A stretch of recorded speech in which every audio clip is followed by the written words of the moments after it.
অন্তর্বর্তী সরকারের ১ বছর পূর্ণ হলো আজ। গণঅভ্যুত্থানে আওয়ামী লীগ সরকারের পতনের পর ২০২৪-এর ৮ই আগস্ট সরকার গঠিত হয়। সেই সরকারের কাছে দেশবাসীর দাবি ছিল গুম খুনের বিচার, রাষ্ট্রের আমূল সংস্কার এবং নির্বাচন। গতকাল সচিবালয়ে উপদেষ্টা পরিষদের বৈঠকে প্রধান উপদেষ্টা বলেছেন তার সরকারের প্রথম অধ্যায় শেষ, দ্বিতীয় অধ্যায়ের প্রধান এবং প্রথম কাজ সংসদ নির্বাচন। এরপর জনমনে এখন প্রশ্ন, তবে বিচার এবং সংস্কারের কি হলো? ঐকমত্য হওয়া সংস্কার নিয়ে জুলাই সনদ হবার কথা, তবে বাস্তবায়ন নিয়ে এখন ঐকমত্য হয়নি। সেই জুলাই সনদের আদ্যপান্ত নিয়ে ভোটের ট্রেনে আজ আলোচনা করতে চাই। সঙ্গে আছে আমি হাসিব বিল্লাহ। অন্তর্বর্তী সরকার রাষ্ট্রের বিভিন্ন ক্ষেত্রে সংস্কারের জন্য 11টি সংস্কার কমিশন গঠন করে এবং সেই সংস্কার প্রস্তাব বাস্তবায়নে রাজনৈতিক দলগুলো যেগুলোতে একমত হয়েছে সেগুলো নিয়েই জুলাই সনদ তৈরি হবার কথা। জুলাই সনদের প্রেক্ষাপট আমরা একটু দেখে নিতে চাই। জুলাই সনদ মূলত প্রথমেই 6টি সংস্কার কমিশন গঠন হয় প্রথম ধাপে। সেটি অন্তর্বর্তী সরকার গঠনের 8ই আগস্টের পরের মাসে সেপ্টেম্বরের 11 তারিখ এবং 8ই ফেব্রুয়ারি 25-এ এটি পূর্ণাঙ্গ প্রতিবেদন প্রকাশ করে এই 6 কমিশন। এই 6 কমিশন হচ্ছে সংবিধান সংস্কার কমিশন, নির্বাচন ব্যবস্থা সংস্কার কমিশন, বিচার বিভাগ সংস্কার কমিশন, দুর্নীতি দমন সংস্কার কমিশন এবং পুলিশ সংস্কার কমিশন এবং জনপ্রশাসন সংস্কার কমিশন। দর্শক, এই সংস্কার প্রক্রিয়ায় শুধুমাত্র সংবিধান সংস্কার কমিশন ছাড়া তাদের মোট 5টি সংস্কার কমিশন সরকারকে 165টি সুপারিশকে আশু বাস্তবায়নযোগ্য চিহ্নিত করে এবং সেগুলো বাস্তবায়নের জন্য সরকারের নিকট প্রেরণ করে। কমিশন মনে করে যে সব এই সুপারিশ নির্বাহী সিদ্ধান্ত এবং বিধি প্রণয়ন অথবা অধ্যাদেশ জারির মাধ্যমে বাস্তবায়ন সম্ভব। সরকার এর মধ্যে 18টি সুপারিশ পূর্ণাঙ্গরূপে এবং 12টি সুপারিশ আংশিকভাবে বাস্তবায়ন করেছে বলে ঐকমত্য কমিশনকে জানিয়েছে। এছাড়া 92টি সুপারিশ বাস্তবায়নাধীন রয়েছে। আমরা দেখে নিতে চাই 25টি সুপারিশের ব্যাপারে। এছাড়া ঐকমত্য এরপরই মূলত ঐকমত্য কমিশন গঠন হয়। এটি মূলত অন্তর্বর্তী সরকার যে 6 কমিশন গুরুত্বপূর্ণ মৌলিক সংস্কার কমিশনগুলোকে সেই সুপারিশগুলোকে একসঙ্গে করার এবং সেগুলো বাস্তবায়নের জন্য একটি জাতীয় ঐকমত্য কমিশন গঠন করে এবং সেখানকার সভাপতি হন প্রধান উপদেষ্টা ডক্টর মোহাম্মদ ইউনূস এবং সংবিধান সংস্কার কমিশনের সহসভাপতি ডক্টর আলী রিয়াজ সেটার সহসভাপতি হন এবং বাকি যে 5 সংস্কার কমিশনের প্রধান সেটির সদস্য হন। দর্শক, এই সংস্কার কমিশন গঠন হয় 12ই ফেব্রুয়ারি 2025। এর 25 ফেব্রুয়ারি আনুষ্ঠানিক উদ্বোধন করেন প্রধান উপদেষ্টা এবং 20 মার্চ থেকে রাজনৈতিক দলগুলোর সঙ্গে আলাদাভাবে বৈঠক শুরু করে ঐকমত্য কমিশন এবং 19 মে 2025 পর্যন্ত আলোচনা অব্যাহত থাকে। প্রায় 3 মাস ধরে আলোচনা করে ঐকমত্য কমিশন। 166টি সুপারিশ নিয়ে 32টি রাজনৈতিক দলের সঙ্গে 44টি বৈঠক হয়। কোনো রাজনৈতিক দলের সঙ্গে একাধিক বৈঠক হয়েছে এবং প্রথম পর্বের আলোচনায় 62টি বিষয়ে সব দল ঐকমত্য পোষণ করেছে। দর্শক, এছাড়াও বেশ কিছু বিষয়ে ঐকমত্য যেসব সংস্কার কমিশন যেগুলো সুপারিশ করেছিল এ বিষয়ে আলাপ আলোচনা শুরুই করা যায়নি, কারণ 25টি সুপারিশের ব্যাপারে রাজনৈতিক দল ও জোটসমূহের মধ্যে এতটাই মতপার্থক্য ছিল যে এসব বিষয়ের কোনো অগ্রগতি ছিল না, অগ্রগতি হয়নি, যে কারণে কমিশন দ্বিতীয় পর্যায়ের আলোচনা থেকে বেশ কিছু বিষয় বাদ দেয়। দর্শক, আমরা দেখে নিতে চাই সেই 25 বিষয়ের উল্লেখযোগ্য সুপারিশগুলো কি কি। সেখানে উল্লেখযোগ্য বিষয় ছিল রাষ্ট্রপতি, প্রধানমন্ত্রী এবং সংসদের মেয়াদ 4 বছর হবে, এটি সংস্কার কমিশন সুপারিশ করেছিল। এছাড়া বাংলাদেশকে 4টি প্রদেশে বিভক্ত করা, গণপ্রজাতন্ত্রী বাংলাদেশের পরিবর্তে জনগণতন্ত্রী বাংলাদেশ এটির নামকরণের দাবি উঠেছিল, প্রস্তাব দেওয়া হয়েছিল। নিম্নকক্ষে ন্যূনতম 10% আসনে তরুণীদের প্রার্থীদের মনোনয়ন দেওয়ার ব্যাপারে সুপারিশ ছিল। সংসদ নির্বাচনে প্রতিদ্বন্দ্বিতা করার ন্যূনতম বয়স কমিয়ে 21 বছর করার দাবি ছিল। এছাড়া জাতীয় নির্বাচনের আগে স্থানীয় সরকার নির্বাচনের বেশ জোরে সোরে একটি দাবি উঠেছিল। এছাড়া ওয়ার্ড মেম্বারদের ভোটে চেয়ারম্যান নির্বাচনের একটি সুপারিশ ছিল। এছাড়া স্থানীয় সংসদ স্থায়ীভাবে স্থানীয় সরকার কমিশনের একটি প্রতিষ্ঠার একটি দাবি ছিল। এছাড়া জেলা নাগরিক কমিটি এবং উপজেলা নাগরিক কমিটি, যেরকম বিভিন্ন মন্ত্রণালয়ের জন্য যে একটি নাগরিক কমিটি হয় সেরকমই জেলার বিভিন্ন পর্যায়ের নানান শ্রেণী পেশার মানুষকে নিয়েই এই কমিটিগুলো হবে। এই যে মূলত 12টি বা 25টি মূলত উল্লেখযোগ্য বিষয় ছিল সেগুলো কিন্তু বাদ দেয়া হয়েছে কমিশনের বৈঠকে। তবে এরপরে ঐকমত্য কমিশন দ্বিতীয় দফায় রাজনৈতিক দলগুলোর সঙ্গে আলাপ আলোচনা শুরু করে। আমরা দেখে নিতে চাই দ্বিতীয় দফায় মূলত রাজনৈতিক দলের সঙ্গে এককভাবে সবগুলো রাজনৈতিক দলকে সঙ্গে নিয়ে জাতীয় ঐকমত্য কমিশন যে বৈঠক শুরু করে, সেখানে উল্লেখযোগ্যভাবে 20টি বিষয় নিয়ে আলোচনা হয়। তার মধ্যে 11টি বিষয়ে ঐকমত্যে পৌঁছায় কোনো রকম আপত্তি ছাড়াই। এইটির মূলত আলোচনা শুরু হয়েছিল। দুইজন এর আলোচনার উদ্বোধন করেন প্রধান উপদেষ্টা এবং আলোচনা শুরু হয় এবং 31 জুলাই এর আলোচনার সমাপ্ত হয়। দর্শক, এখানে যে 11টি বিষয়ে সর্বসম্মতভাবে ঐকমত্য হয়, আমরা সেগুলো একটু দেখে নিতে চাই। সেখানে আছে 4 সংসদীয় কমিটি বিরোধী দল থেকে হবে। সংসদীয় কমিটি মূলত সরকারি দল থেকে হয়ে আসছিল, ওই জন্য একটি বেশ জোরে সোরে দাবি ছিল বিরোধী দল থেকে এইসব স্থায়ী কমিটির যদি নিয়োগ বিরোধী দল থেকে হয় তাহলে সেখানে চেক অ্যান্ড ব্যালেন্স বা ক্ষমতার ভারসাম্য থাকবে, সে বিষয়ে ঐকমত্য হয়েছে। নির্বাচনী এলাকার সীমানা নির্ধারণে সাংবিধানিক কমিটি গঠনের একটি সিদ্ধান্ত হয়েছে এবং নির্বাচন কমিশন গঠনে সাংবিধানিক কমিটি হয়েছে। এটিও কিন্তু উল্লেখযোগ্য বিষয়, যেখানে সব রাজনৈতিক দল মনে করে যে নির্বাচন কমিশন গঠনের জন্য একটি আলাদা বডি থাকবে। সেই বডিতে মূলত সংসদের 2জন সংসদ সদস্য সরকারি দল থেকে, 2জন বিরোধী দল থেকে এবং আপিল বিভাগের একজন বিচারপতি নিয়েই মূলত এই যে নির্বাচন কমিশনের একটি গঠন কমিটি, বাছাই কমিটি হবে এবং সেটি মূলত সাংবিধানিক প্রতিষ্ঠান হিসাবে সংবিধানে অন্তর্ভুক্ত করা এটি বড় একটি ঘটনা। এছাড়া বিচার বিভাগ বিকেন্দ্রীকরণ, বিচার বিভাগের ক্ষেত্রে আপিল বিভাগের বা বিচার বিভাগের শাখা সেটি বিভাগীয় পর্যায়ে এবং একই সঙ্গে জেলা উপজেলা পর্যায়ে এটি যে বৃদ্ধিকরণের ব্যাপারে সিদ্ধান্ত হয়েছে। এছাড়া প্রধানমন্ত্রীর মেয়াদ 10 বছর, এটি উল্লেখযোগ্য ঘটনা। 10 বছর একজন প্রধানমন্ত্রী দায়িত্ব পালন করতে পারবেন একজন ব্যক্তি। এছাড়া প্রধান বিচারপতি নিয়োগ, জ্যেষ্ঠ 2জন আপিল বিভাগের বিচারপতিদের মধ্য থেকে প্রধান বিচারপতি নিয়োগ হবেন। স্বাধীন পুলিশ কমিশন গঠন, পুলিশ যে বাংলাদেশের মানুষের ওপর বিভিন্ন সময় নির্যাতন বা বিভিন্ন যে অনিয়ম দুর্নীতির সঙ্গে জড়িয়ে যান, এই জন্য একটি আলাদা পুলিশ কমিশন গঠন হবে, এটিও ঐকমত্য হয়েছে। এবং রাষ্ট্রপতির ক্ষমার ক্ষমতা সীমিত করার একটি আইন হয়েছে। রাষ্ট্রপতি যাকে তাকেই যে ক্ষমা করে দিতে পারেন। এক্ষেত্রে দেখা যায় যে শীর্ষ বা কুখ্যাত সন্ত্রাসীরাও ক্ষমা পেয়ে গেছেন, সে জায়গায় তার একটি ক্ষমতা একটি সীমিত করার আইন হয়েছে। এছাড়া নাগরিকের মৌলিক অধিকার সম্প্রসারণ হয়েছে। জরুরি অবস্থা জারিতে বিরোধী নেতার সম্পৃক্ততা এখানে স্থান পেয়েছে। এছাড়া সংবিধানের বিশেষ অনুচ্ছেদ, বিশেষ করে 8, 48, 56 এবং 58 ক এর সংশোধনের জন্য গণভোটের বিধান বিষয়ে ঐকমত্য হয়েছে। দর্শক, এই যে 11টি বিষয়ে কিন্তু বেশ গুরুত্বপূর্ণ ইস্যু ছিল। রাজনৈতিক দলগুলো প্রায় 23টি বৈঠক করেছেন এবং সে বিষয়ে একাধিক দিন এই বিষয়গুলো নিয়ে আলোচনা হবার পরে বিষয়গুলোতে ঐকমত্য হয়েছেন। কিন্তু প্রায় 9টি উল্লেখযোগ্য এবং গুরুত্বপূর্ণ মৌলিক সংস্কার বিষয়ে এখন ঐকমত্যে পৌঁছানো যায়নি। ঐকমত্য হয়েছে, দুঃখিত, সেটি নোট অফ ডিসেন্ট দিয়েছে রাজনৈতিক দলগুলো এবং সেই রাজনৈতিক দলগুলো যে নোট অফ ডিসেন্ট অর্থাৎ আপত্তি সহ 9টি বিষয়ে ঐকমত্য হয়েছে। এবং এই যে 9টি বিষয়ে ঐকমত্য হয়েছে, এই বিষয় নিয়ে দর্শক আমরা আলাপ করতে চাই। আমাদের সহকর্মী জাওয়াদ মাহমুদ আমাদের সঙ্গে যুক্ত হয়েছেন। আমরা আপনাকে স্বাগত জানাচ্ছি আমাদের আয়োজনে। আপনি এই নিয়মিতই ঐকমত্য কমিশনের বৈঠকের খবর সংগ্রহ করেন, খোঁজ খবর রাখেন। আমি আপনাকে নিয়েই আমরা আলাপ করতে চাই, দেখে নিতে চাই যে বিষয়গুলো নিয়ে ঐকমত্য হয়নি, ঐকমত্য হয়েছে নোট অফ ডিসেন্ট সহ। বিশেষ করে সে বিষয়গুলো আপনার সঙ্গে আলাপ করব। এখানে আমরা এর পরের যে স্লাইড ছিল, আমরা ডিসএগ্রি যে সেটি আমরা একটু দেখে নিতে চাই। এই যে আপনি দেখছেন, আপনার সঙ্গেই এই বিষয়গুলো নিয়ে আলাপ করি যে ঐকমত্য কমিশনের প্রস্তাব কি ছিল, রাজনৈতিক দলগুলোর অবস্থান কি, আপনি একটু ব্যাখ্যা করবেন। আমরা এখানে তো যে বিষয়গুলো দেখছি, প্রথমে যদি আলোচনা করি যে পিয়ার পদ্ধতি উচ্চকক্ষে, এখানে কিন্তু 27টি দল মূলত এই যে পিয়ার উচ্চকক্ষে পিয়ার চায়। 27টি দল ঐক্যমত্য হয়েছে। এখানে 3টি দল জমিয়তে উলামা এবং বাসদ সিপিবি, তারা ছাড়া, এই 3টা দল ছাড়া যারা এই 30টি দল এখানে অংশ নিয়েছিল, বাকি 27টা দল কিন্তু তারা উচ্চকক্ষে পিয়ার চায়। কিন্তু এখানে উচ্চকক্ষের পিয়ার নিয়ে যে সমস্যাটি হয়েছে, ঐক্যমত হয়নি। পিয়ার কিন্তু চাচ্ছে, তাহলে অনৈক্যটা কোথায়? অনৈক্য হচ্ছে কোন পদ্ধতিতে উচ্চকক্ষের সদস্য কোন পদ্ধতিতে নির্বাচিত হবে, সেটা নিয়ে মূলত অনৈক্য রয়ে গেছে। কিন্তু উচ্চকক্ষে যে পিয়ার চায় সেটি নিয়ে 27টা দল একমত।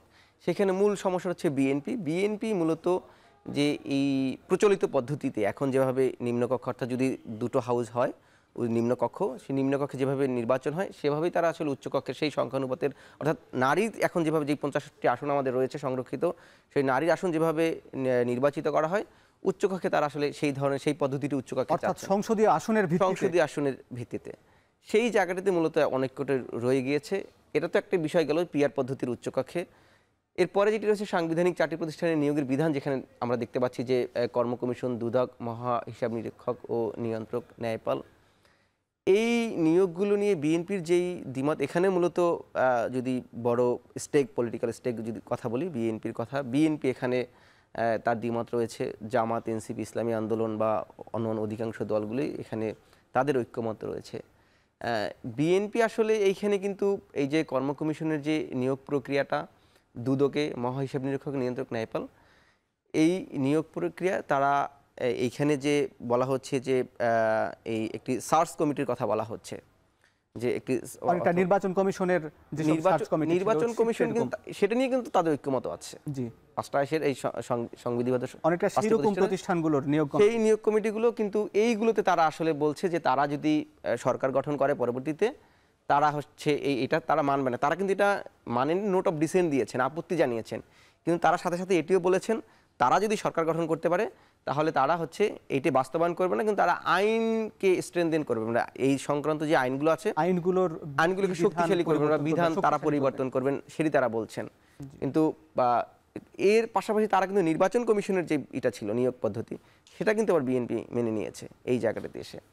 পরে তত্ত্বাবধায়ক সরকারের প্রধান উপদেষ্টা নিয়োগে র্যাঙ্ক চয়েজের ভোট যেই বিষয়টি এসেছে, এখানে জানি যে তত্ত্বাবধায়ক সরকার, নির্বাচনকালীন তত্ত্বাবধায়ক সরকার, কিন্তু এখানে আলোচনাটা, এখানে 5 সদস্যের একটা কমিটি থাকবে। সেখানে 5 সদস্যের মধ্যে প্রধানমন্ত্রী তিনি থাকবেন, বিরোধী দলীয় নেতা থাকবেন, ডেপুটি স্পিকার থাকবেন, স্পিকার থাকবেন এবং সংসদে তৃতীয় বৃহত্তম দলের একজন প্রতিনিধি থাকবেন।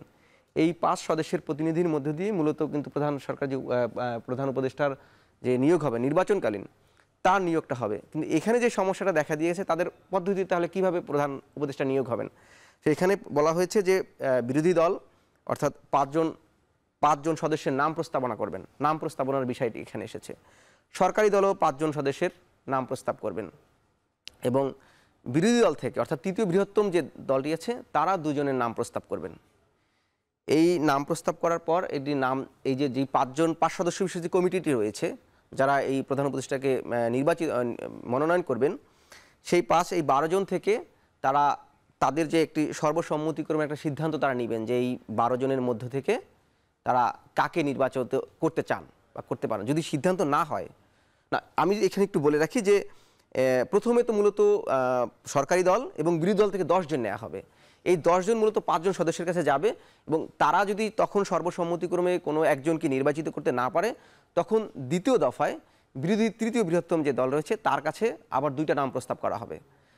এই 12 জনের মধ্যে থেকে তারা যদি নির্বাচন করতে না পারেন সর্বসম্মতিক্রমে, বিএনপি এই স্টেপ পর্যন্ত অর্থাৎ এই 3rd স্টেপ পর্যন্ত বিএনপি রাজি আছে। বিএনপি বলছে যে এই সরকারি দল বা বিরোধী দল এবং পরবর্তীতে তৃতীয় বৃহত্তম দল, তারা যে 2 জনের নাম প্রস্তাব করে, এই 12 জন যে নাম প্রস্তাব করবে, সেখান থেকে যে 5 জন সদস্য মনোনয়ন, এই বোর্ড যদি আমি এইভাবে বলি, এই 5 জন সদস্যের মধ্য দিয়ে, এই 12 জন সদস্যের মধ্য দিয়ে তারা একজনকে নির্বাচিত করবেন সর্বসম্মতিক্রমে। এই পর্যন্ত বিএনপি রাজি আছে। কিন্তু এরপর যদি তখনও যদি তারা কাউকে নির্বাচিত করতে না পারেন, তাহলে কি হবে? তখনই সমস্যাটা হচ্ছে বিএনপি বলছে এটি পরবর্তীতে নির্বাচিত সংসদ, সেখানে তারা আলাপ আলোচনা করবে এবং সেখানে যে সিদ্ধান্ত হয় সেটা বাস্তবায়ন করবে। কিন্তু সেখানে আমি এখানে একটু ছোট করে ব্যাখ্যা করি যে সেখানে হচ্ছে র্যাঙ্ক চয়েস পদ্ধতি তাহলে কি হবে, তখন যদি সর্বসম্মতিক্রমে না হয়, তখন উচ্চ আদালতের একজন এবং অ্যাপিলেট ডিভিশনের একজন বিচারক, তখন আবার এই যে নির্বাচন যে কমিটিটা রয়েছে সেখানে, তার মানে তখন এই নির্বাচন যে কমিশন, সেখানে 7 জন সদস্য হবে। সেই 7 জন সদস্য মূলত মিলে একজনকে এখান থেকে নির্বাচন তারা চেষ্টা করবেন। তখনও যদি না হয়, তখন মূলত এই যে 3 জন আসবে, প্রধান সরকারি দল থেকে একজন, বিরোধী দল থেকে একজন এবং যে তৃতীয় বৃহত্তম যে দল, সেই দল থেকে তারা একজন দুই পক্ষ থেকে একজন তারা নাম প্রস্তাব করবে এবং তারা নিজের একটা নাম প্রস্তাব করবে। এর ভিত্তিতে মূলত তখন হচ্ছে এটি একটি প্রক্রিয়া এনে সেটি নির্বাচন, একজন উপদেষ্টা নির্বাচন করবেন। এবং আরেকটি বিষয় হচ্ছে প্রধানমন্ত্রী একাধিক পদে নয়, সেখানে মূলত কমিশনের প্রস্তাবনা ছিল যে একই ব্যক্তি তিনি দলীয় প্রধান থাকতে পারবেন না এবং তিনি সংসদীয় দলের প্রধান থাকতে পারবেন না এবং প্রধানমন্ত্রী হতে পারবেন না। সেটি এখানেও বিএনপি মূলত এটি অনাপত্তি জানিয়েছে। জামাতের এখানে অনাপত্তি একটা বিষয় আছে, তারা বলছেন যে মানে সংসদীয় নেতা যিনি তিনি প্রধানমন্ত্রী থাকতে পারবেন, কিন্তু দলীয় প্রধান না থাকলেও হবে, এটি একটা বিষয় রয়েছে। সংবিধানের 70 অনুচ্ছেদের যেখানে যে বিষয়টি রয়েছে সেটি মূলত যে আস্থা ভোটের যে ব্যাপারটি রয়েছে সেই বিষয়টি নিয়ে এখানে অনেক রয়ে গেছে। সেটা কিন্তু তিনটি দলে জামাত, বিএনপি, এনসিপি তারা এটি কেউই এখনও রাজি না। এবং আরেকটি যেটি বিষয় হচ্ছে যে সাংবিধানিক প্রতিষ্ঠানে রাষ্ট্রপতির নিয়োগ, সেখানে মূলত জামাত এবং বিএনপির এখানে একটা ঐক্যমত আছে, কিন্তু এনসিপি আসলে এইখানে তার একটা দ্বিমত আছে। এবং নারীদের 7% যে সরাসরি মনোনয়ন বিষয়টি, এটিও বিএনপি এখানে দ্বিমত পোষণ করছে, কিন্তু বিএনপি একমত, কিন্তু বিএনপি একমত এখানে জামাত এবং এনসিপি আসলে এনসিপি মূলত এখানে তার সংখ্যাটা আরো বাড়িয়েছে, তারা 15 থেকে 17% এই মধ্যে আর কি তারা এটি বলেছে। আর গোপন ভোটে রাষ্ট্রপতি নির্বাচন, এটি নিয়ে তো সবার ঐক্যমত্য তৈরি হয়েছে এবং রাষ্ট্রের মূলনীতি নিয়ে কিন্তু যেটি আপনি আগে বলেছেন তিন দলের আর কি জামাত, বিএনপি, এনসিপি ঐক্যমত আছে, কিন্তু বাম কয়েকটি দলের, বাম সিপিবি, বাংলাদেশ বাসদ তারা আসলে এখানে যে 70 অনুচ্ছেদ যেটি রাষ্ট্রের সংবিধানের যে মূলনীতি সেটি তারা পরিবর্তনের বিপক্ষে আর কি। জি, আপনাকে অনেক ধন্যবাদ জাওয়াদ, আপনি আমাদের সঙ্গে যুক্ত ছিলেন। এবং আমরা দেখেছি যে এখন পর্যন্ত মৌলিক সংস্কার বলতে যে উচ্চকক্ষের বিষয়টি এবং সাংবিধানিক বেশ কিছু নিয়োগ, এই বিষয়গুলোতে এখনও ঐকমত্য, যেসব আপত্তি সহ ঐকমত্য হয়েছে, এইটি নিয়ে রাজনৈতিক মহলে আলাপ আলোচনা চলছে। আমরা এ নিয়ে গেস্টের সঙ্গে আরও অতিথিদের সঙ্গে আমরা আলাপ করব। জাওয়াদ আমাদের সঙ্গে যুক্ত ছিলেন। দর্শক, এখন আমরা একটু দেখে নিতে চাই যে আজ সকালে জাতীয় সংসদ ভবনের এলডি হলে সংসদ প্রণয়নের অগ্রগতি নিয়ে সংবাদ সম্মেলন করেছেন ঐকমত্য কমিশনের সহসভাপতি ডক্টর আলী রিয়াজ। তিনি জুলাই সনদ বাস্তবায়নের পদ্ধতি কি হবে সেটি বলেছেন, আমরা একটু দেখে নিতে চাই। ঐকমত্যের ভিত্তিতে রচিত এবং প্রত্যাশিত স্বাক্ষরিত সনদের বাধ্যবাধকতা নিশ্চিত করা এবং বাস্তবায়নের পদ্ধতি কি হবে তা রাজনৈতিক দলগুলোর সঙ্গে আলাপ আলোচনার মাধ্যমে নির্ধারণ করা দরকার। সেই লক্ষ্যে কমিশন এই বিষয়ে বিশেষজ্ঞদের সঙ্গে আগামী সপ্তাহে আলোচনা করবে। ওই আলোচনার আলোকেই রাজনৈতিক দলগুলোর সঙ্গে পরবর্তী পর্যায়ের আলোচনায় বসবে কমিশন। আমরা আশা করি যে এই প্রক্রিয়ায় স্বল্প সময়ের মধ্যেই একটি উপযুক্ত সিদ্ধান্তে পৌঁছানো সম্ভব হবে। দর্শক, ভোটের ট্রেনে জুলাই সনদ নিয়ে আলোচনা করতে আজ অতিথি জাতীয় নাগরিক পার্টির যুগ্ম আহ্বায়ক জাবেদ রাসিন, স্বাগত আপনাকে। এবং দর্শক, আজকে এ বিষয়ে আলোচনার জন্য যুক্ত আছেন বিএনপি নেতা, সুপ্রিম কোর্টের সিনিয়র আইনজীবী ব্যারিস্টার রুহুল কুদ্দুস কাজল। আপনাকেও স্বাগত জানাচ্ছি আজকের ভোটের ট্রেনে। আমরা আলাপ করব আপনার সঙ্গে, একটু পরে আসি আপনার সঙ্গে যুক্ত হই, আলোচনা করি। জনাব জাবেদ রাসিন, আপনিও তো এনসিপির পক্ষ থেকে নিয়মিত ঐকমত্য কমিশনের যে বৈঠক হয়েছে সেগুলো বৈঠকে অংশ নিয়েছেন, আপনার মতামত ব্যক্ত করেছেন, আমরা বা জাতি দেখেছে। আমি আপনার কাছে আজকে একটু জানতে চাই যে প্রধান উপদেষ্টা গতকালকে বলেছেন যে তাদের প্রথম ধাপ শেষ, দ্বিতীয় ধাপের প্রধান কাজ নির্বাচনের জন্যই যদি সরকার যেভাবে কাজ করছে বা যেভাবে গুরুত্ব দিচ্ছে, তাহলে সংস্কার বা জুলাই সনদের অগ্রগতি কতটা হলো অগ্রগতি আপনার কাছে জানতে চাই। গণ অভ্যুত্থান পরবর্তী সময়ে আমরা যখন দেখতে পেলাম দেয়ালে দেয়ালে সংস্কারের দাবি উঠল এবং সরকারও যখন এই অন্তর্বর্তীকালীন সরকার গত বছর ঠিক এই আজকের দিনে 8 তারিখে তারা গঠিত হলো, তারা কিন্তু প্রথমেই বলেছিল যে সংস্কারটা তাদের মূল এজেন্ডা এবং সংস্কারের কারণে তাদের সময়টা দরকার। এখন ঠিক 1 বছর পরে এসে যখন সরকার বলছে যে তাদের প্রধান কাজ হচ্ছে নির্বাচন করা এবং তারা দ্বিতীয় ধাপে চলে গেছে সরকারের, তাহলে প্রথম ধাপের অগ্রগতিটা কি? প্রথম ধাপের তাদের এই সরকারের অর্জনটা কি? প্রথম ধাপে সরকার আসলে 1 বছরে করলোটা কি? এটা হচ্ছে আমাদের প্রশ্ন। সংস্কার নিয়ে বা বিচার নিয়ে সরকারের আসলেই তাদের অগ্রগতিটা কি, তারা কি কাজ করেছে, জাতি এটা জানতে চায়, আমরাও জানতে চাই। সংস্কার নিয়ে যে পরিমাণ বৈঠক হয়েছে, অনেকগুলো কমিশন হয়েছে, আপনি জানেন ইতোমধ্যেই 6টি কমিশন হয়েছে, তারা আলাদা আলাদা রিপোর্ট দিয়েছে। তারপর 6টি কমিশন মিলে একটি জাতীয় ঐকমত্য কমিশন হয়েছে, তারা সবগুলো রাজনৈতিক দলের সাথে বসলো। কয়েকটি দলের সাথে, যেমন আমাদের সাথেও 2 বার বসেছে, অনেক দলের সাথে 3 বারও বসেছে। প্রায় 32টা দলের সাথে তারা অনেকগুলো বৈঠক করার পর প্রায় 3 মাস ব্যাপী, তারপর তারা আবার সবগুলো দল মিলে তারা একটা ঐকমত্য কমিশন, যেটা ফরেন সার্ভিস একাডেমিতে গত 2 মাস ধরে আলোচনা চললো, সেখানে প্রায় 20টি বিষয় নিয়ে 2টি মাস প্রায় 25 কার্যদিবসের মতন আলোচনা হলো। সেই আলোচনার পর 20টি বিষয়ের প্রায় কাছাকাছি কিছু কিছু বিষয়ে অনেক রাজনৈতিক দল একমত হয়েছে, কিছু বিষয়ে নোট অফ ডিসেন্ট দিয়ে একমত হয়েছে, কিন্তু সেটি বাস্তবায়নের প্রক্রিয়া আসলে কি হবে, সেটিকে আমরা এটা একমত হয়েছি, আমরা একমত হয়নি, এখানেই শেষ, নাকি সরকার এটা আসলে বাস্তবায়ন করতে চায়, সেটা নিয়ে আমরা আসলে আমি সরকারের কাছ থেকে কোনো বাস্তবিক অগ্রগতি দেখতে পাচ্ছি না। এখন পর্যন্ত ঐকমত্য কমিশন আমাদেরকে জানিয়েছে বাস্তবায়ন প্রক্রিয়া নিয়ে তারা আবার বসবে, আমাদেরকে ডাকবে রাজনৈতিক দলগুলোকে, আমরা সেটার জন্য বসে আছি। আমাদের সাথে একটা খসড়া তারা জুলাই সনদের একটা খসড়া আমাদের সাথে শেয়ার করেছিল, আমরা সেই খসড়ার উপর আমাদের মতামত দিয়েছি। সেখানে বাস্তবায়ন পদ্ধতির কথা তারা যেটা বলেছিল, পরবর্তী সংসদ 2 বছর ধরে তারা এই সংস্কার প্রক্রিয়াটা চালাবে, আমরা এটার সাথে দ্বিমত জানিয়েছি এবং আমরা আমাদের পক্ষ থেকে আমাদের মতামত কমিশনকে জানিয়েছি। দ্বিমত জানিয়েছেন বলতে কি আপনারা নির্বাচনে অংশ নেবেন না এমন কি আপনারা পরিকল্পনা করছেন? না, আমরা তো সংস্কারের ব্যাপারটা জানিয়েছি। এটার ব্যাপারটা হচ্ছে ঐকমত্য কমিশন তো সংস্কার নিয়ে কাজ করছে। তো সংস্কার যে হলো, এই যে আমরা রাজনৈতিক দলগুলো বসে আমরা 20টা 21টা বিষয়ে একমত হলাম না, এখন এই বিষয়টা কিভাবে কার্যকর হবে, আপনি এটা কখন কার্যকর করবেন, কি পদ্ধতিতে করবেন, সেটা নিয়ে তো আলোচনা হওয়ার কথা। আমাদের কাছে যখন কমিশন থেকে যোগাযোগ করা হলো, সে ঠিক আপনার এই ঐকমত্য কমিশন গঠন হওয়ার পর আমাদেরকে তারা একটা স্প্রেডশিট দিয়েছিল, সেখানে কিন্তু 6টি ধাপ ছিল, যে 6টি পদ্ধতির কথা বলেছিল, কোন কোন পদ্ধতিতে এগুলো বাস্তবায়ন হতে পারে। সেখানে কথা ছিল গণপরিষদের কথা, গণভোটের কথা, পরবর্তী সংসদের কথা, সংসদ মানে পার্লামেন্ট কাম গণপরিষদের কথা ছিল, অধ্যাদেশ জারি, এরকম 6টা পদ্ধতির কথা ছিল। এবং কমিশনকে আমরা যখন জানিয়েছিলাম বৈঠকগুলোতে যে এই যে আপনারা একমত হবেন কি হবেন না, এই বিষয়টা কিভাবে আপনারা বাস্তবায়ন করবেন, কমিশন আমাদেরকে বলেছিল যে আমরা এটা নিয়ে আগে সবগুলো বিষয় একমত হয়ে যাক, তারপর আমরা বাস্তবায়ন পদ্ধতিতে যাব। কিন্তু পরবর্তীতে আমরা দেখলাম যে শেষ দিকে এসে কমিশন আসলে বাস্তবায়নের পদ্ধতি নিয়ে আলোচনা না করেই তারা একটা আমাদেরকে খসড়ার মধ্যে দিয়ে দিল যে পরবর্তী সংসদ 2 বছর ধরে এই সংস্কারটা করবে। তো আমাদের আপত্তিটা আসলে ওই জায়গাতেই, যেহেতু কমিশন আমাদেরকে বলেছিল আলোচনা করবে, তার আলোচনা না করেই একটা সিদ্ধান্তে চলে গিয়েছে। আমরা সেখান থেকে একদম শেষের দিন অর্থাৎ 31 তারিখে আমরা কিন্তু আমাদের দলের পক্ষ থেকে আমরা আপত্তি জানিয়েছি, আমরা বলেছি কমিশনকে যে এই ব্যাপারে কমিশনকে একটা সিদ্ধান্ত দিতে হবে, কি পদ্ধতিতে বাস্তবায়ন হবে এটা নিয়ে অন্তত পক্ষে রাজনৈতিক দলগুলোর সাথে আবার আলোচনায় বসতে হবে, রাজনৈতিক দলগুলোই ঠিক করুক কি পদ্ধতিতে এটা বাস্তবায়ন হতে পারে। যে আপনি আপনার কাছে কোন পদ্ধতিতে এটি বাস্তবায়ন হতে পারে এটি একটু জানতে চাই। আমাদের কাছে আমাদের পার্টির যে অবস্থান থেকে আমরা বরাবরই একদম প্রথম থেকেই আমরা বলে আসছি আমরা গণপরিষদ করার পক্ষে, আমরা নতুন সংবিধান করার পক্ষে। যেহেতু নতুন সংবিধান করা পসিবল হচ্ছে না আমরা বুঝতে পারছি, তো সেই ক্ষেত্রে এই সংবিধানই যদি সংস্কার করতে হয় সেটাও যেহেতু গণভোটে যেন যায় সেই ব্যাপারে আমাদের এখন দাবি।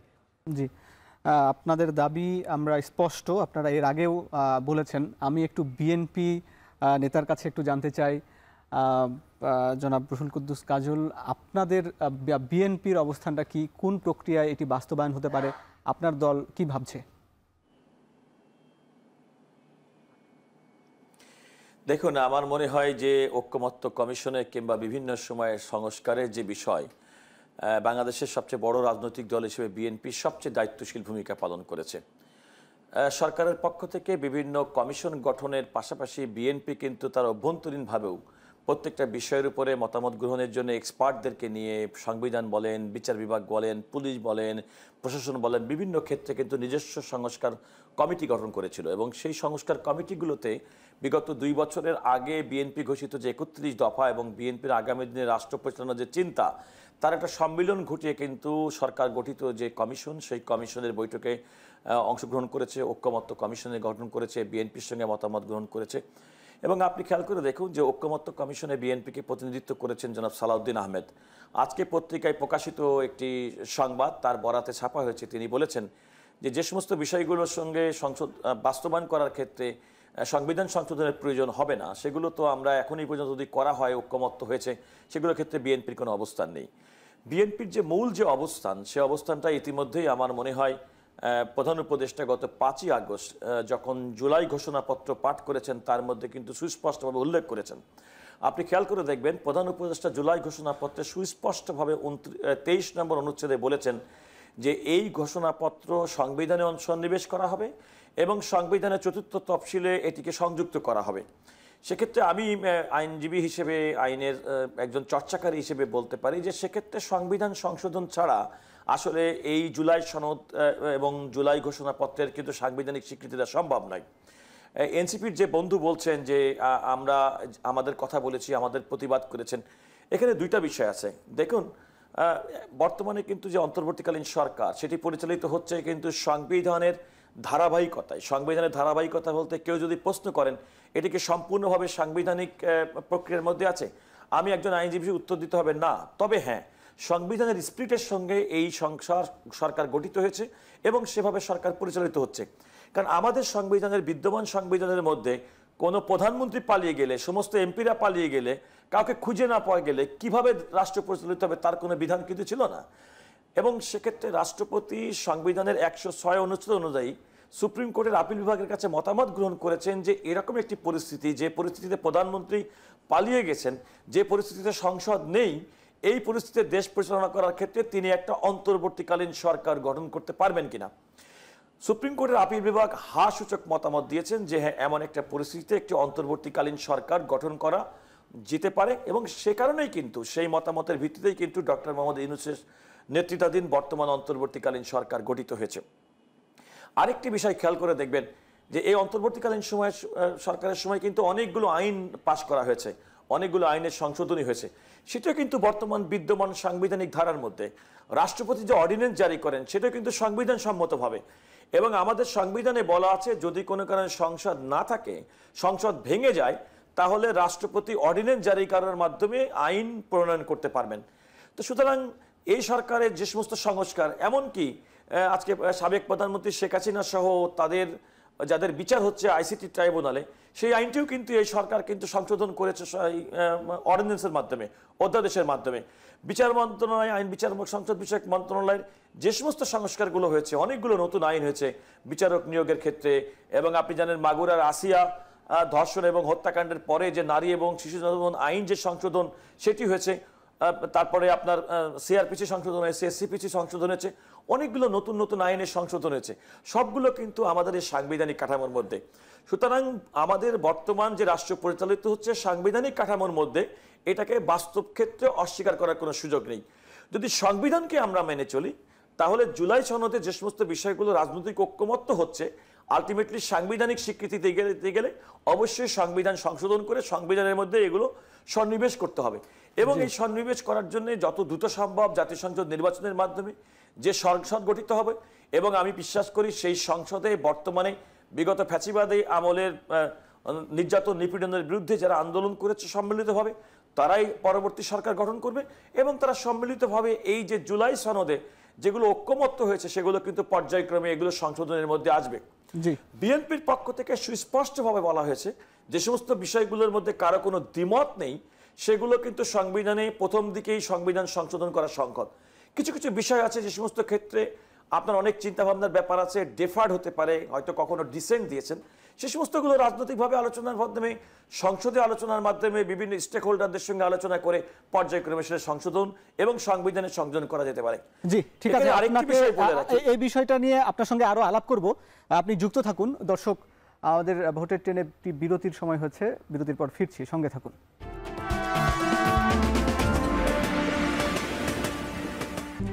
RICL TMX, যুগের পর যুগ স্থাপনা থাকে মজবুত। VRM প্রযুক্তির RICL TMX রড। স্বাগত আরও একবার, সঙ্গে আছে আমি হাসিব বিল্লাহ। দর্শক, আমাদের সঙ্গে ভোটের ট্রেনে আজকে আলোচনায় আছেন এনসিপির নেতা জাবেদ রাসিন এবং সরাসরি অনলাইনে যুক্ত আছেন বিএনপি নেতা, সুপ্রিম কোর্টের আইনজীবী ব্যারিস্টার রুহুল কুদ্দুস কাজল। আমরা জনাব জাবেদ রাসিন আপনাকে দিয়ে আবার শুরু করি। কাজল ভাই যে বিষয়গুলো বললেন, তাহলে কি এই জুলাই সনদের আইনি ভিত্তির জন্য তো আবার সংসদের যেমন প্রয়োজন আছে, ঠিক একই সঙ্গে সেখানে গেলে কি আবার এই যে জুলাই ঐকমত্য নিয়ে ওনারা তো বললেন যে যে বিষয়গুলোতে ঐকমত্য হয়েছে সেগুলো তারা বাস্তবায়ন করবেন, তাহলে আপনাদের আশঙ্কাটা কোথায়? দেখুন, এখানে আশঙ্কা বলতে যে জায়গাটা, সেটা হচ্ছে কিছু কিছু বিষয় আছে যেগুলো আমরা মনে করছি মৌলিক সংস্কারের অংশ। আমরা যখন আমাদের পার্টির পক্ষ থেকে আমরা ঐকমত্য কমিশনের সাথে যখন বসলাম, কিংবা সাংবাদিকদেরও আমরা জানিয়েছি যে যেই সকল কাঠামো আমাদের বর্তমান সাংবিধানিক প্রক্রিয়ার মধ্যে বিদ্যমান আছে, যেগুলো একটা ব্যক্তিকে কিংবা একটা দলকে ফেসিস্ট হয়ে ওঠার জন্য সহায়ক ভূমিকা পালন করে, সেই উপাদানগুলোকে সরাতে হবে। এবং সেই উপাদানগুলোকে সরানোর জন্য যে যে সংস্কার করা দরকার আমরা সেগুলোকে মৌলিক সংস্কার বলছি। সেটার সাথে অবশ্যই জবাবদিহিতা এখানে গুরুত্বপূর্ণ, এখানে ক্ষমতার বিকেন্দ্রীকরণ গুরুত্বপূর্ণ এবং ক্ষমতার ভারসাম্য গুরুত্বপূর্ণ। এই তিনটি জিনিসকে আমরা মোটা দাগে মৌলিক সংস্কারের অংশ বলছি।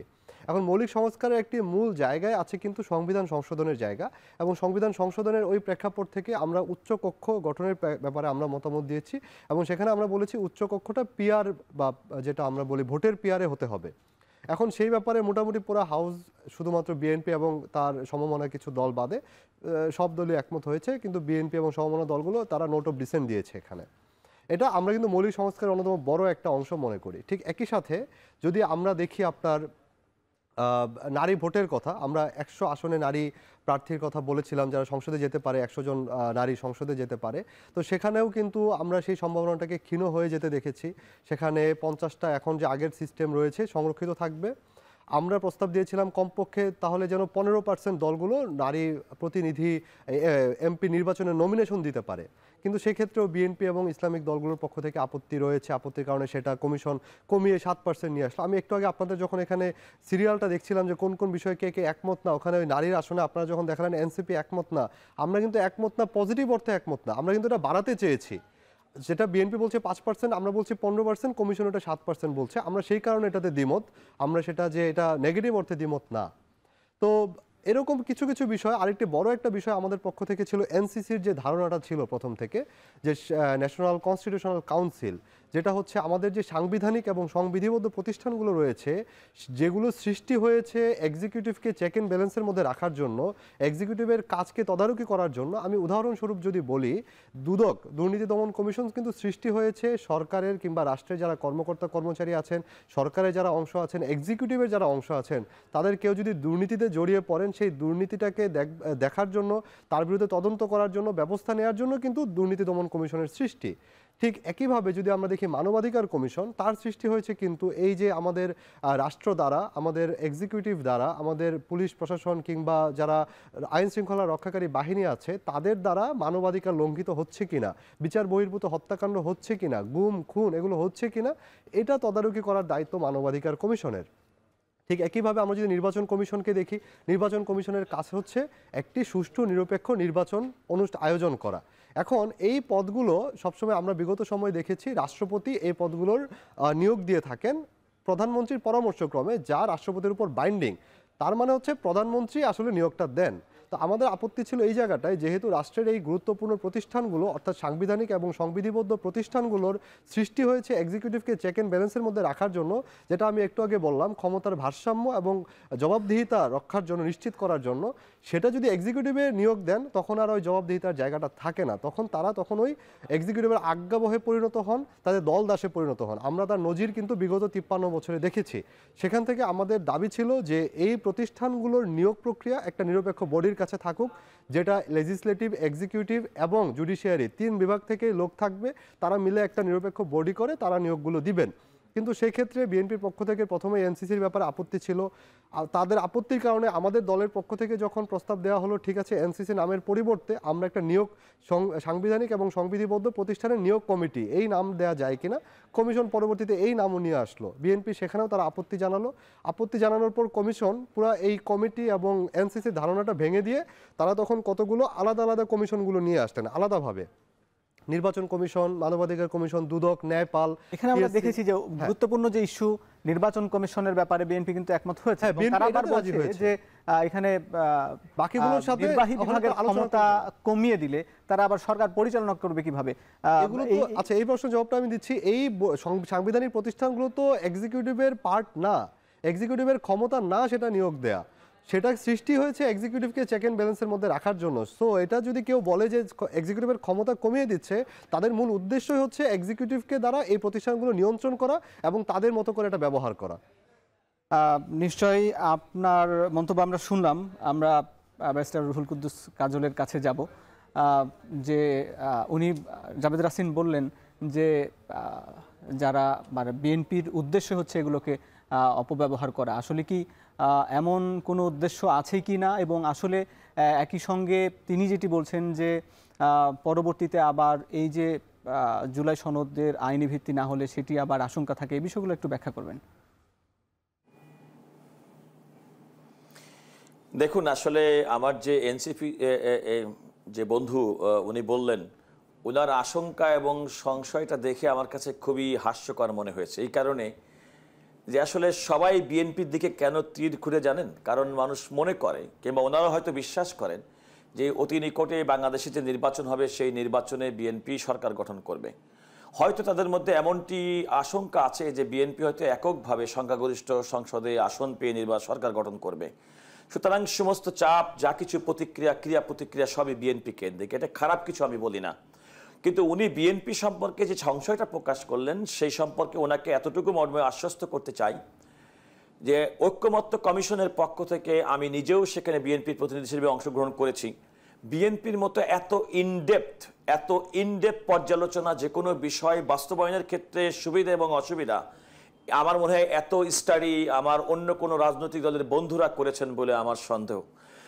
তাই যদি না করে থাকে, আপনি যদি আমাকে জিজ্ঞাসা করেন কনস্টিটিউশনাল যে কোনো প্রভিশনের ব্যাপারে আমাদের বক্তব্য কি, আমি যত সহজে বলতে পারবো ওই যে আমি বলেছি যে বিএনপির নিজ থেকে তার দলের মধ্য থেকে বিভিন্ন কমিটি গঠন করে এই সমস্ত বিষয়গুলো আগামী দিনে রাষ্ট্র পরিচালনার ক্ষেত্রে কি কি সুবিধা এবং অসুবিধা সেই বিষয়গুলো আলটিমেটলি বিবেচনা নিয়েছেন।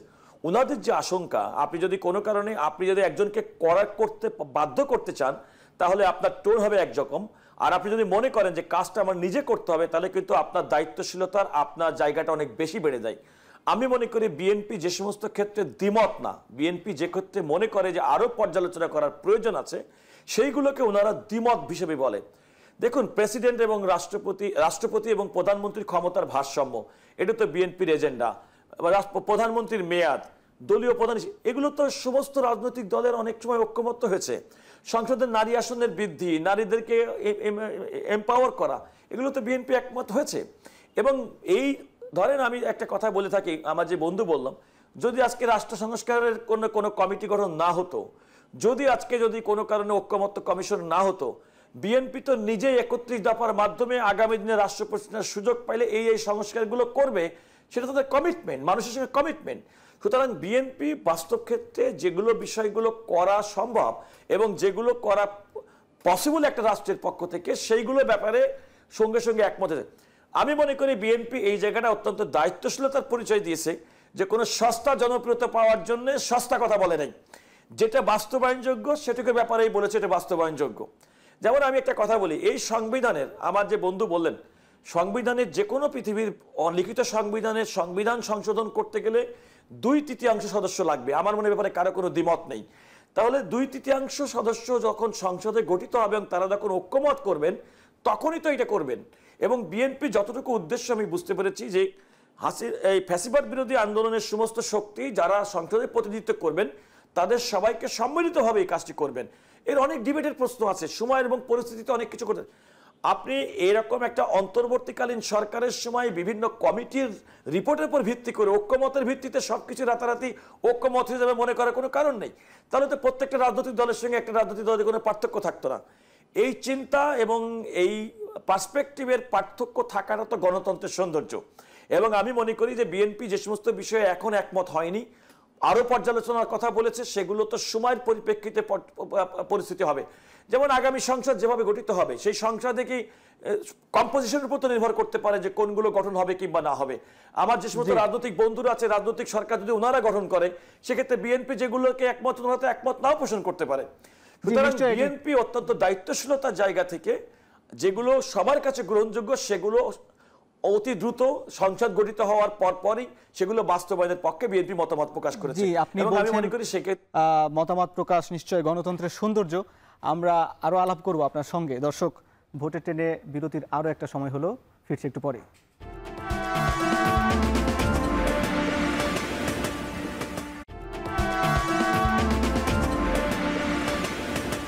বিরতির পর স্বাগত, দেখছেন ভোটের ট্রেন। জুলাই সনদ হল সাম্প্রতিক গণ অভ্যুত্থান এবং রাষ্ট্র সংস্কারের প্রেক্ষাপটে রাজনৈতিক দলসমূহের ঐক্যমত্যের দলিল। জুলাই সনদ জনকল্যাণমুখী এবং জন আকাঙ্ক্ষার বাংলাদেশ বিনির্মাণের একটি প্রতিশ্রুতি। জুলাই আন্দোলনের অগ্নিগর্ভ কুমিল্লার মানুষ জুলাই সনদ নিয়ে কি ভাবছেন, কি প্রত্যাশা করছেন, শুনবো তাদের কথা। জুলাই সনদের যে 6টি সংস্কার কমিশন কাজ করছে, প্রতিটি ক্ষেত্রেই যাতে স্বচ্ছতা, জবাবদিহিতা নিশ্চিত হয়। বিশেষ করে রাজনৈতিক দলগুলোর মধ্যে যদি গণতন্ত্র চর্চা চলে, তাহলে কিন্তু 16 বছর যে নির্বাচন থেকে আমরা দূরে ছিলাম, সেই সংস্কৃতিটা ফিরে আসবে না। এবং আমরা দলীয় গণতন্ত্র যদি থাকে, তাহলে আমরা দুর্নীতি দূর করতে পারবো। প্রশাসন যাতে দলীয়করণ না করা হয় এবং আমলাতন্ত্রের যে ক্ষমতা, এটা কমিয়ে আনতে হবে। সরকার প্রধান থাকবে, কিন্তু এর মধ্যে আপনার মনে করেন যে মানে যার যার স্বাধীনতা দিতে হবে। বিচার বিভাগের স্বাধীনতা আমরা যদি গত 16 বছর দেখি যে বিচার বিভাগ আমাদের কোনোভাবেই স্বাধীন হয় নাই। সরকারের একনিষ্ঠ অ্যাটর্নি জেনারেল থাকা সত্ত্বেও আমরা পারি নাই। আমরা মানে আমাদের জনগণের কোনো রায় আসে নাই, সব সরকারের রায় আসছে। এই জন্য প্রত্যেক সাংবিধানিক প্রতিষ্ঠান স্ব জায়গায় থেকে নিজেদের ভূমিকা পালন করা জরুরি। রাষ্ট্রীয় গুরুত্বপূর্ণ পদক্ষেপে আমরা দেখতে পাচ্ছি ঘুষের লেনদেন হচ্ছে, দুর্নীতি হচ্ছে, যার কারণে আমরা যদি এই দুর্নীতি যদি মূলোৎপাটন করতে না পারি, তাহলে একটি কাঙ্ক্ষিত বাংলাদেশ, একটি মৌলিক অধিকারপূর্ণ একটি বাংলাদেশ আমরা কখনো বিনির্মাণ করতে পারবো না। সম্পূর্ণ কোটাবিহীন যেহেতু আমাদের আন্দোলন ছিল, কোনো কোঠারই থাকবে না। আমরা সবাই সব কিছুতে যেন সমান সুযোগ সুবিধা পাই। যেমন ধরেন আমরা আন্দোলন করছি বলে যে আমরা সব ফেসিলিটিস আমরা সব কিছু পাবো তা না, সবাই সমান অধিকার পাবে। এর আগেও সরকারের কাছে নানা প্রতিশ্রুতির কথা শুনেছেন সাধারণ মানুষ। এই সরকারের কাছে কতটুকু আশা রাখছেন প্রবীণরা, শুনবো তাদের কথা। সবগুলা সেক্টরগুলোর মধ্যে দুর্নীতি আছে। এই সবগুলা সেক্টরে যদি দুর্নীতিগুলা মুক্ত হয়, তাহলে মানুষ খুব খুশি হবে। এবং চান্দা এইটা যদি এইগুলো বন্ধ করে দেয়, তাহলে মানুষ, সাধারণ মানুষ, দিনমজুর থেকে আকারে উপর পর্যন্ত সবাই খুশি হবে। আকাঙ্ক্ষিত লক্ষ্য হচ্ছে যে জুলাই সনদের মধ্যে পরবর্তী যে সরকার আসবে, সেই সরকার যেন দেশের সাধারণ মানুষের কথা চিন্তা করে, দেশের কথা চিন্তা করে এবং সার্বিক যে দেশের যে সমস্যাগুলো, সেগুলো যেন দুর্নীতি, চাঁদাবাজি, এরপরে যা হচ্ছে বিভিন্ন সেক্টরগুলোকে এই জিনিসগুলো থেকে মুক্ত করে এবং দেশটাকেও সামনের দিকে এগিয়ে নেয়। আমি যে ভালো একটা রাজনীতি দল আসি, যেন আবার ভালো পরিচালনা করে, ভালো একটা উদ্যোগ নিয়ে যেন আবার ওই দুর্নীতি দূর করতে পারে। দেশের ভালো এই যে সন্ত্রাসী বা এই যে মাদক, এগুলা বাল্য বিবাহ, এগুলা থেকে যেন সরে দাঁড়াইতে পারে, মানুষকে সরাইতে পারে, মানুষকে ভালো একটা কর্মস্থানে নিতে পারে, ভালো ফ্যাক্টরি করতে পারে। যেমন চীনে ভালো, রাশিয়াতে ফ্যাক্টরি করে, আমাদের দেশের ফ্যাক্টরি করে মানুষের কর্মস্থানে নিয়ে যেতে পারে। জুলাই সনদের রূপরেখায় আগামীর স্বনির্ভর সমৃদ্ধ বাংলাদেশ বিনির্মাণ হবে, এমন প্রত্যাশা তরুণ, প্রবীণ এবং সাধারণ মানুষদের। আলোচনা করছি, আমাদের সঙ্গে আলোচনায় যুক্ত আছেন বিএনপি নেতা রুহুল কুদ্দুস কাজল। আপনাকে দিয়ে আবার শুরু করতে চাই। বিএনপি, আপনি যেমন বললেন যে গণতন্ত্রে সবার মতামতের বিষয় আছে, ঠিক একইভাবে আপনার কাছে জানতে চাই, বিএনপি বড় রাজনৈতিক দল, তারা ছোট রাজনৈতিক দলগুলোকে নিয়ে কি ভাবে? যেখানে ঐকমত্য কমিশন বলছে যে উচ্চকক্ষে পিআর হলে সকল রাজনৈতিক দলের প্রতিনিধিত্ব থাকবে, বিএনপি কেন একমত নয় সেখানে?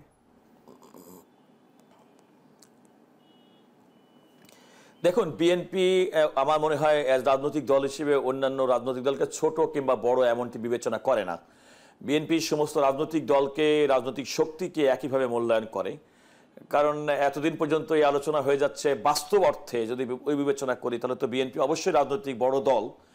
কিন্তু ঐকমত্য কমিশনে বলেন, সরকারের সঙ্গে আলোচনার ক্ষেত্রে বলেন, সদ্য গঠিত রাজনৈতিক দল যাদের কোনো নিবন্ধন নেই, এমন রাজনৈতিক দলের সঙ্গে বিএনপি কিন্তু একই কাতারে একই সঙ্গে বসে আলোচনা করছে এবং তাদের মতামতকে গ্রহণ করছে, গুরুত্ব করে। এটা হচ্ছে গণতন্ত্রের সৌন্দর্য। এবং আমি মনে করি বাংলাদেশের বড় রাজনৈতিক দল হিসেবে বিএনপি 5ই আগস্ট 2024 পরবর্তী সময়ের মানুষের যে প্রত্যাশা, যে একটা অভিভাবকত্ব সুলভ আচরণ করবে বড় হিসেবে, সেটি বিএনপি প্রমাণ করতে সক্ষম হয়েছে।